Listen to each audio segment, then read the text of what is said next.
Masih dalam kitab At-Taharah, bab yang ke-27, babu hukmi wulughi al-kalb. Bab tentang hukum jilatan anjing. Ya, bab tentang hukum jilatan anjing. Satu hadis yang insyaallah akan kita bahas, hadis yang ke-160, hadisu Abi Hurairah radhiyallahu anhu qala. Ya, hadis yang ke-160. Alhamdulillah sudah 160 hadis yang kita baca. Ya, seandainya sejak semula ikhwah yang komitmen sejak awal menghafal, maka sudah 160 dihafal. Ya. Sempat berapa hari yang lalu Anda lihat pengumuman pertama kali taklim kita. Ternyata taklim kita ini diawali di bulan Safar 1430 Hijriah. Dan bertepatan dengan Januari 2010. Ya. Atau 2011. 2010. Ya, 2010. Berarti alhamdulillah sudah 3 tahun. Ya, bagi ikhwah yang komitmen sebenarnya ikut dan menghafal dan memahami, maka ini sudah satu perbendaharaan yang sangat berharga yang bisa kita bagi-bagikan kepada ummah. Dan ini sebenarnya amanah ya pada ikhwah sekalian, bahwa kita belajar bukan untuk konsumsi diri pribadi kita, tapi untuk kita sebarluaskan kepada umat kita ini. Dan juga pesan bagi ikhwah yang merasa punya catatan bagus sejak awal sampai hari ini, maka silahkan berhubungan dengan panitia ya, atau dengan kami secara khusus.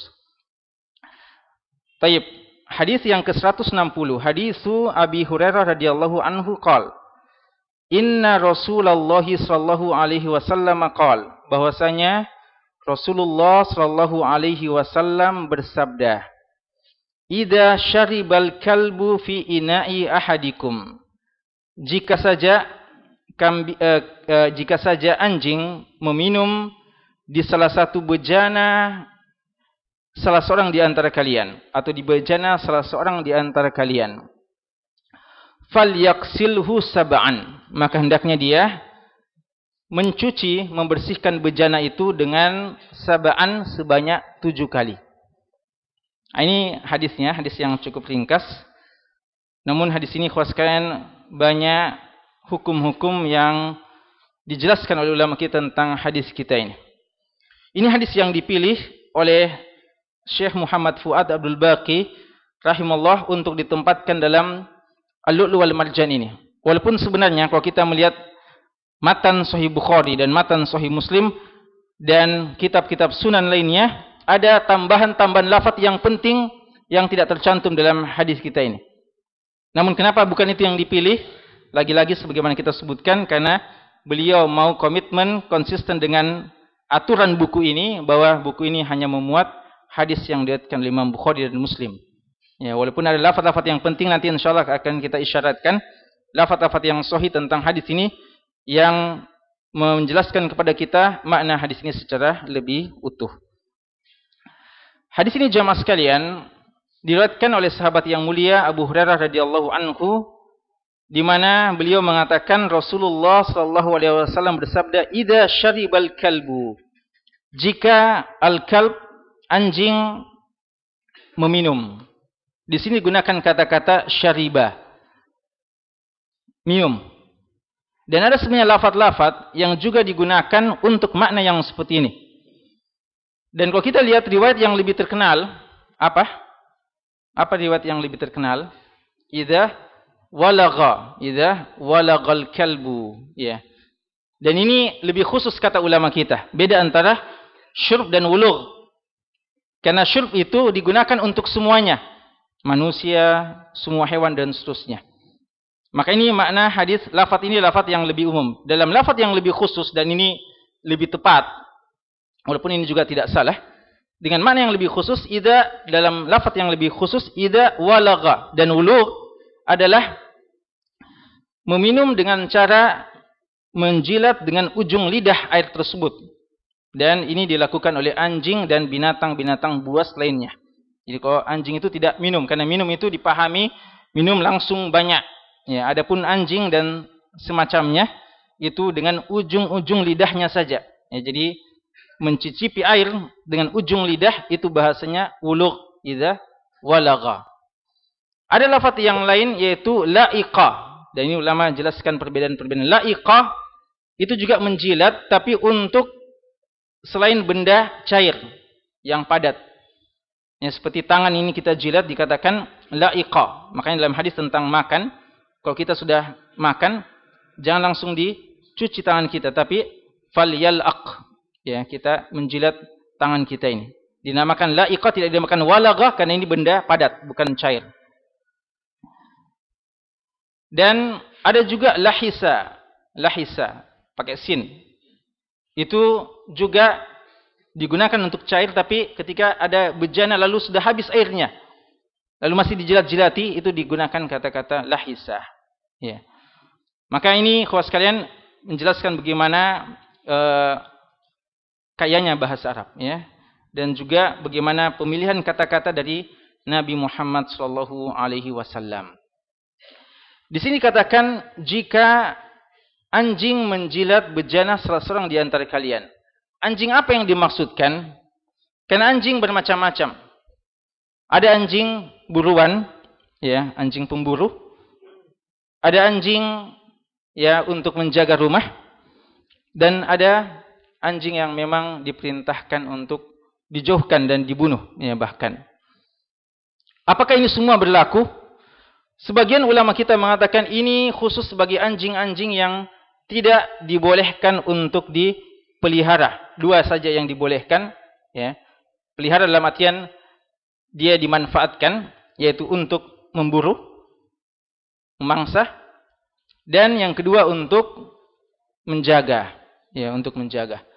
Namun ini pun cuma untuk kepentingan yang seperti itu, bukan untuk menjadi teman hidup kita, ya.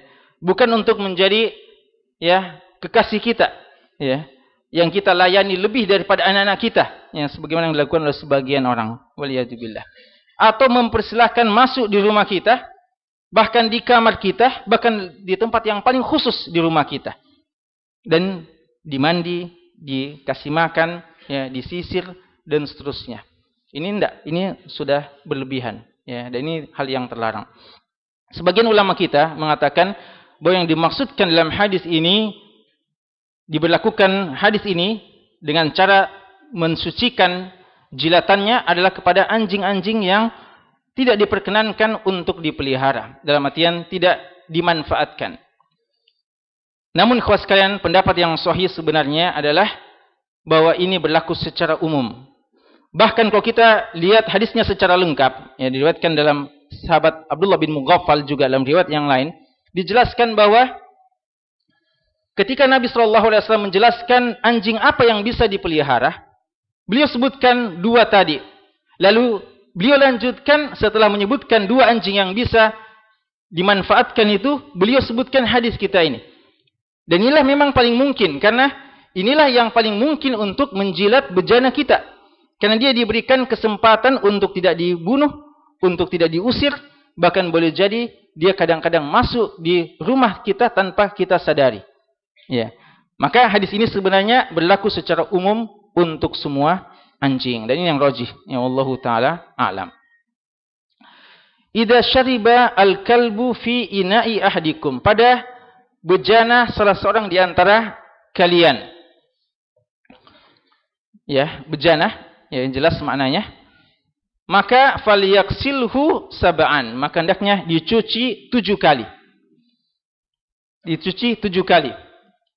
Ada riwayat-riwayat yang tidak disebutkan dalam lafaz-lafaz yang lain yang disebutkan dalam sahih, ya, di antaranya adalah falyuriqhu, hendaknya dia dituangkan dulu, dibuang airnya. Itu disebutkan dalam lafaz Imam Muslim, walaupun Imam Bukhari tidak menyebutkan sama sekali tambahan falyuriqhu. Dan inilah sebabnya kenapa tidak diriwayatkan oleh Bukhari dan Muslim, karena Imam Bukhari tidak mau meriwayatkan tambahan tersebut. Dan sebagian ulama mengatakan ini cuma tambahan dari sebagian perawi hadis, ya, Ali bin Mushir, dan ada yang mengatakan, ya, Hamad bin Zaid atau dan yang lainnya. Tapi yang rajih wallahu alam, walaupun ini disebutkan dalam Sahih Muslim, Al-Hafidz Ibnu Hajar mengatakan tambahan falyuriqhu itu hanyalah mauquf dari Abu Hurairah radhiyallahu anhu, bukan sabda dari Nabi sallallahu alaihi wasallam. Wallahu alam. Ya, jadi tambahan dituangkan, dibuang, itu lafaz yang masih diperselisihkan apakah itu sabda Nabi atau Bukan. Dan seandainya dia adalah sabda Nabi sebagaimana yang dipilih oleh Imam Muslim, maka itu berlaku ketika ya dia mau dimanfaatkan air tersebut ya atau bejana tersebut, maka dia harus dituangkan, tidak boleh dimanfaatkan ya, karena sisanya itu telah atau bagiannya telah dijilat oleh anjing tersebut. Jemaah sekalian, falyaghsilhu sab'an. Dia mencuci 7 kali. Apakah jumlah 7 ini jumlah yang harus atau tidak? Jumhur ulama mengatakan dia jumlah yang harus 7 memang. Ya. Karena begitulah hadis-hadis semua menyebutkan. Dan ini lagi-lagi satu di antara banyak contoh misteri angka 7. Ya, sebagaimana istilah sebagian orang. Ya, angka 7 memang angka yang agak istimewa dari semua angka yang ada, walaupun semua angka pernah disebutkan dalam Quran atau dalam hadis. Angka 1, angka 2, angka 3 juga cukup banyak, angka 4 juga ada, ya. Angka 5, angka 6, angka 7 paling banyak, 8 pun disebutkan dalam Al-Quran, 9, 10 dan banyak lagi, 11 ya. Angka-angka dalam Al-Quran. Ya, makanya ada buku matematika Al-Quran ya, dan Al-Quran berbicara tentang angka ya. Tapi harus waspada ya, karena sebagian menulis ini tanpa didasar dengan ilmu yang baik tentang ilmu syar'i, maka kadang diakal-akali ya. Dan ini juga penting kepada sekalian, karena beberapa waktu yang lalu kami masih mendapat SMS atau mungkin lewat dunia maya bahwa ternyata hancurnya WTC itu telah disebutkan jauh-jauh dalam Al-Quran, dalam surat At-Taubah ya. Ternyata setelah 14 abad atau 15 abad baru terbukti apa yang disebutkan oleh dalam Al-Quran. Baru dicocokkan jumlah jendelanya, jumlah tingkatnya, lalu 9, ya, 11 dan seterusnya. Dalam Al-Quran juga begitu. Padahal ya tanggal-tanggal perlu diingat bahwa tanggal-tanggal yang kita gunakan tanggal Hijri, dan mereka selalu menggunakan tanggal-tanggal miladi, 9 bulan 11 ya, sama dengan tanggal 12 bulan 12 ya, 2012. Ini tanggal-tanggal yang tidak digunakan dalam kamus Islam, sehingga tidak mungkin dicocok-cocokkan dengan yang seperti itu. Dan ini banyak buku-buku yang menulis yang seperti itu. Dan ini pernah kita sebutkan bahwa untuk mentarjihkan pendapat bahwa malam Lailatul Qadar adalah malam ke-27, sebagian menggunakan dalil apa? Salamun hiya hatta matla'il fajr. Hiya dalam surat Al-Qadar yang tadi kita dengarkan dari imam kita, dari ustaz kita. Kata-kata hiya dalam surat Al-Qadar itu angka kata ke-27 dalam surat Al-Qadar. Kalau antum hitung mulai inna anzalnahu fi, kalau dihitung maka angka yang ke-27 itu kata-kata hiya, dan hiya itu adalah malam Lailatul Qadar. Maka sebagian mengatakan inilah tarjih bahwa malam Lailatul Qadar malam ke-27 ya. Hal yang seperti ini bukan tafsiran yang dikenal oleh salaf ya, tafsiran yang tidak diterima oleh salaf. Maka yang kita maksudkan angka-angka yang disebutkan dalam Al-Quran dan dalam hadis itu di antara yang terbaik yang menulis adalah ya salah seorang syekh kita, Syekh Profesor Dr. Abdul Razak Al-Abbad ya, hafizahullah taala ya. Beliau salah seorang sekarang ya sering juga mengajar di Masjid Nabawi. Beliau punya taklif yang bagus tentang masalah ini ya. Sab'an ya, dulu sudah pernah kita sebutkan contoh-contoh 7 ya, baik secara kauni ya, Allah menciptakan langit 7 lapis, bumi 7 lapis, jumlah hari juga 7 ya, dan hadis-hadis sangat banyak tentang makan buah kurma setiap hari 7 ya, lalu tawaf 7 kali ya, anak-anak perintahkan salat mulai umur 7 tahun, dan masih banyak contoh-contoh yang lain. Ini juga diperintahkan untuk dicuci 7 kali. Apa rahasianya? Kalau Malikiyah mengatakan ini amrun ta'abbudi, tidak ada kias di dalamnya, bahwa ini memang 7 dan ini ghairu maqulatil makna, tidak dipahami apa maksudnya. Kerjakan saja. Walaupun sebagian ulama di antaranya dari mazhabul Ahnaf mengatakan bisa 3 kali. Karena mereka mengatakan intinya sebenarnya kalau sudah bersih dan tidak lagi bekas najisnya, maka kalau 3 kali dia pandang sudah bersih cukup, tidak usah ditambah 7. Dan mereka kuatkan pendapat itu dengan asar yang dinisbatkan kepada Abu Hurairah radhiyallahu taala anhu sendiri, di mana Abu Hurairah radhiyallahu taala anhu beliau mengatakan dalam beberapa asar yang dinisbatkan kepada beliau cukup 3 kali. Dan ini masuk juga kepada ikhtilaf ulama kita tentang persoalan usul fiqh yang sangat penting. Idza khalafa rawi riwayatahu. Ya, jika seorang perawi hadis menyelisihi apa yang dia riwayatkan, apakah yang diambil pendapat dia atau hadis yang dia riwayatkan? Ada yang mengatakan dia diambil pendapatnya karena dia yang paling paham riwayat yang dia riwayatkan. Dan itulah yang dipegang oleh Al-Ahnaf. Dan jumhur ulama mengatakan tidak. Yang diambil adalah hadisnya, bukan sahabatnya. Walaupun dia yang meriwayatkan, karena boleh jadi dia lupa, apa yang pernah disampaikan dia sendiri lupa, dan tidak boleh diperhadapkan antara sabda Rasulullah SAW dengan pendapat siapapun termasuk perawi hadis tersebut. Dan inilah pendapat jumhur dan inilah yang sahih, bahwa yang ada dalam hadis-hadis yang disebutkan 7 kali harus dibersihkan, tidak 3 kali. Dalam sebagian riwayat disebutkan ulahunna biturab, dan ada yang mengatakan akhiruhunna biturab, dan ada yang mengatakan bahwa at-ta'fir itu, ya afiru, ya ta'fir dalam hadis tersebut dengan tanah, itu adalah dihitung sudah masuk 7 di situ. Dan dalam riwayat dikatakan dia yang ke-8. Ini riwayat-riwayat yang disebutkan tentang hadis ini, dan inilah yang menyebabkan Hanafiyah mengatakan karena ada ittirab istilahnya, ya. Artinya hadis tersebut ada yang mengatakan begini, ada yang mengatakan begitu, maka angka 7 pun ini terutama dengan penggunaan tanah ini diikhtilafkan, maka intinya adalah sudah bersih. Dan ini masuk juga kepada hukum lain, apakah kalau dipandang ada alat yang lain selain tanah bisa membersihkan, itu bisa menjadi pengganti atau tidak. Ini jamaskan hadis yang walaupun singkat sebenarnya syarat dengan ikhtilaf, ya. Banyak sekali ikhtilafnya. Dan perlu kita hargai ikhtilaf para ulama kita, tapi tidak mengapa untuk kita jelaskan apa yang kita pandang lebih roji dan lebih dekat dengan dalil-dalil yang dijelaskan oleh para ulama kita. Karena secara singkat ada beberapa hal yang kami mau sampaikan sebagai kesimpulan-kesimpulan. Pertama, jamaah sekalian, dari hadis ini adalah ikhtilaf tentang apakah anjing itu najis atau bukan. Ya, apakah najis atau bukan. Jumhur ulama mengatakan najis, dan Malikiyah mengatakan tidak najis. Apa alasannya? Alasannya bahwa anjing-anjing di zaman Nabi SAW pun kadang keluar masuk masjid. Iya. Alasan yang lain, Allah Subhanahu wa taala membenarkan untuk menggunakan anjing sebagai alat berburu. Dan anjing mangsanya dengan apa? Dengan, ya, dia menggigitnya, dan bukan cuma sekedar air liurnya. Itu alasan-alasan mereka, ya. Tapi jumhur ulama mengatakan bahwa dia najis dengan berapa alasan. Di antara hadis kita ini, ya, hadis kita ini jamaah sekalian, pertama dikatakan bahwa dia harus dicuci, ya. Dan sesuatu dicuci karena 2 hal. Entah karena najis atau karena hadas. Hadas, ya kan? Kita hadas atau najis, ya.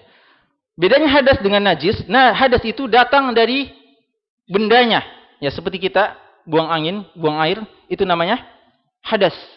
Adapun najis datang dari zat luar, ya. Kalau bejana kira-kira apakah bisa melahirkan sesuatu? Tidak bisa. Maka dia apa? Najis. Dan dia dinajiskan oleh apa? Air liur dari anjing tersebut, ya. Alasan yang kedua adalah dia dianggap sebagai najis yang mughalladzah karena harus sampai 7 kali. Bukan sekadar 1 kali atau 3 kali. Alasan ketiga adalah disuruh untuk buang airnya. Dan membuang air ini termasuk idha'atul mal, membuang barang yang berharga tidak pada tempatnya atau bukan hal yang dibutuhkan. Ini termasuk membuang-buang harta yang dilarang dalam hadis Mughirah bin Syu'bah yang terkenal. Ya, termasuk hal yang dilarang adalah idha'atul bal, membuang harta. Kalau memang tidak najis, untuk apa dibuang? Ya. Kemudian jemaah sekalian, hal yang lain adalah diperintahkan untuk pakai tanah. Ya, diperintahkan untuk pakai tanah. Dan ini juga untuk menekankan persoalan tersebut. Ya. Dan ini yang rajih insyaallah. Hal yang kedua, jika dikatakan najis, apakah ini berlaku ketika apakah air liurnya saja najis, dalam artian lidahnya, ujung lidahnya itu najis, atau seluruh badannya najis? Lagi-lagi jumhur mengatakan semuanya. Ya, bulunya, apanya, semua adalah najis. Dan itu penyebutan menjilat itu hanya sebagai satu contoh bagian, karena itu yang paling sering terjadi. Tapi kapan kena bulunya, kapan kena keringatnya, ya walaupun sebagian mengatakan tidak ada keringatnya itu anjing. Ya. Karena Allah mengatakan in tatruku yalhas, in tahmil alaihi yalhas atau tatruku yalhas. Ya. Kalau dibiarkan, ya dia menjulurkan lidahnya terus. Dihalau, dibiarkan terus menjulurkan lidahnya. Ya, karena itu caranya dia untuk menahan rasa hausnya dan panasnya, karena tidak keluar keringatnya. Ya. Ala kulli hal, bahwa yang roji wallahu alam, bahwa semuanya ya sama dengan babi. Yang ketiga adalah apakah ini juga dikiaskan kalau dia menjilat selain bejana? Ini lagi-lagi khilaf dari ulama kita. Ya, kita harus dewasa dalam melihat khilaf ini. Namun ikhwas sekalian, pendapat yang lebih hati-hati dan lebih rajih insyaallah pendapat jumhur yang mengatakan juga najis. Ya, karena kalau sudah mengatakan najis, maka apakah bejana itu atau kain kita atau yang lainnya, maka semua yang dia jilat itu juga harus diperlakukan sebagaimana ketika bejana kita. Ya. Dan ini yang bagaimana jawaban-jawaban Malikiyah dengan ini, ketika mereka sudah mengatakan tidak najis, ketika dikatakan kenapa mesti dibuang, lalu dikatakan kenapa mesti 7 kali, kenapa mesti pakai tanah, jawaban mereka singkat saja, amrun ta'abbudi, ini ta'abbud. Begitulah diperintahkan, tidak usah tanya kenapa, kita tidak tahu, tapi begitulah kita diperintahkan, tauqifi. Ya, kita tidak tahu hikmahnya, tapi begitu kita diperintahkan. Mereka masih berusaha untuk menghindari perkataan bahwasanya najis. Padahal ini mereka mengatakan ghairu maqulatil ma'na. Makna yang kita tidak jelas pahami secara akal, tapi begitu diperintahkan.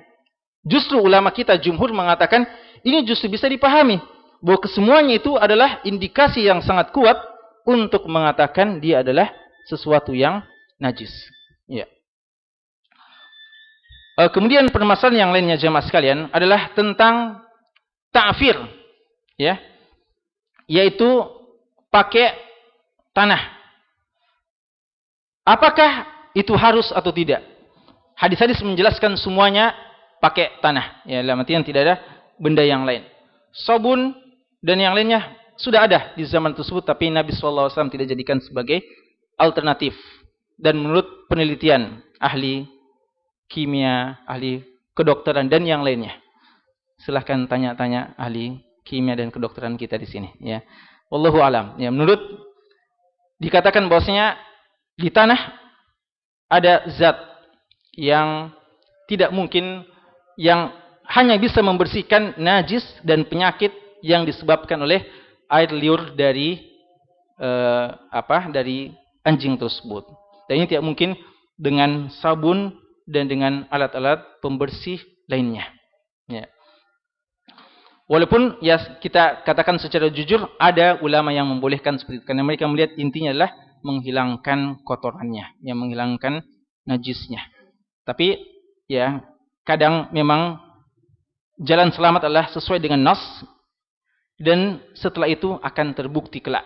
Ya, dari sisi ilmiahnya, ya, ilmu kedokteran modern mungkin suatu saat akan membuktikan, atau ilmu pengetahuan umum lainnya akan membuktikannya. Dan itu saja paling selamat jamaah sekalian. Sekarang persoalannya, kalau mesti memang dicampur dengan tanah, maka apakah permulaannya ataukah akhirnya? Syekh Utsaimin rahimahullah taala mentarjihkan hadis riwayat yang mengatakan ulahunna biturab, ya, paling awalnya. Karena dia yang membersihkan pertama kali zat yang bisa menyebabkan penyakit tersebut dan najis asal dari lidah ya anjing tersebut, dan setelah itu dicuci bersih dengan air sebanyak 7 kali. Persoalannya, apakah yang pakai tanah itu masuk 7 sudah include di dalamnya ya atau tidak ya. Beliau memilih bahwa terpisah antara 7 air dan 1 tanah tersebut. Ya, yang dikatakan dia dikatakan 8 dengan plus dengan tanah.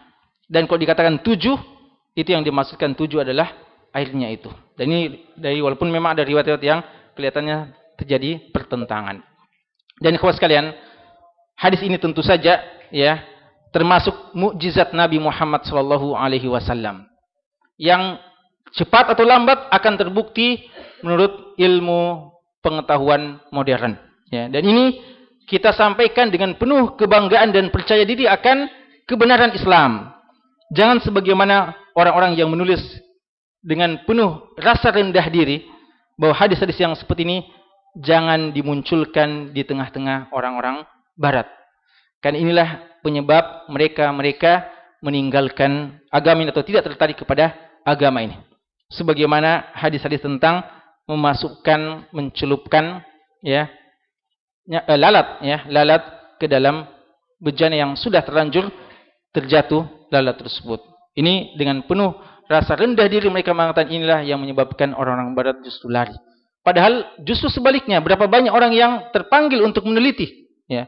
Bahkan ya beberapa hari yang lalu juga kami sempat baca bahwa ada orang masuk Islam ya hanya karena melihat begitu ajaibnya aturan masa iddah bagi wanita yang ditalak ya. Setelah dilihat semuanya memang sangat tepat ya. Ada yang jumlahnya begini, ada yang jumlahnya begitu, karena memang sangat cocok ya masa-masa iddah tersebut dengan ilmu keturunan dan ilmu ya psikologi dan seterusnya. Ya, dan dia masuk Islam ketika meneliti itu tanpa ada keinginan pertama kali membaca dan bukan karena mau mengetahui dan mempelajari Islam dan bukan karena mau masuk Islam. Namun setelah dia membandingkan dengan apa yang diketahui, maka dia justru masuk Islam. Dan ini ikhwas sekalian, ya bahwa al-haqqu min rabbik fala takunanna minal mumtarin. Al-haqqu min rabbik fala takum minal mumtarin. Allah mengatakan kebenaran datang dari Rabbmu, maka jangan ragu. Bahkan mari kita promosikan ini. Walaupun memang ya ada hal-hal yang kata ulama kita perlu disampaikan secara bertahap. Jika kita khawatirkan kita tidak bisa menyampaikan dengan baik dan orang tersebut akan justru antipati terhadap Islam dengan mendengarkan hal yang masih muskil, hadis-hadis yang muskil, hadis-hadis yang banyak masalah yang mungkin perlu penjelasan yang detail yang membuat orang bisa memahami dengan baik dan meyakini kebenaran Islam itu. Ya, kalau kita tidak mampu menerangkan maka sebaiknya ditunda penjelasannya atau tidak usah hadis-hadis yang seperti itu diangkat. Tapi kalau kita bisa menjelaskan maknanya dengan baik dan mematahkan hujah-hujah mereka, maka tidak boleh kita rendah diri untuk menyampaikan. Apalagi kalau ada kata-kata mengatakan di hadisnya dhaif karena belum dibuktikan oleh ilmu teknologi modern. Atau dia sampai mengatakan diinjak saja, dibuang saja hadis-hadis yang seperti ini. Dan ini bukan perkataan kita. Ini ditulis oleh buku-buku mereka yang membantah hadis-hadis Nabi SAW dengan akal-akal mereka. Ya, waliyatubillah.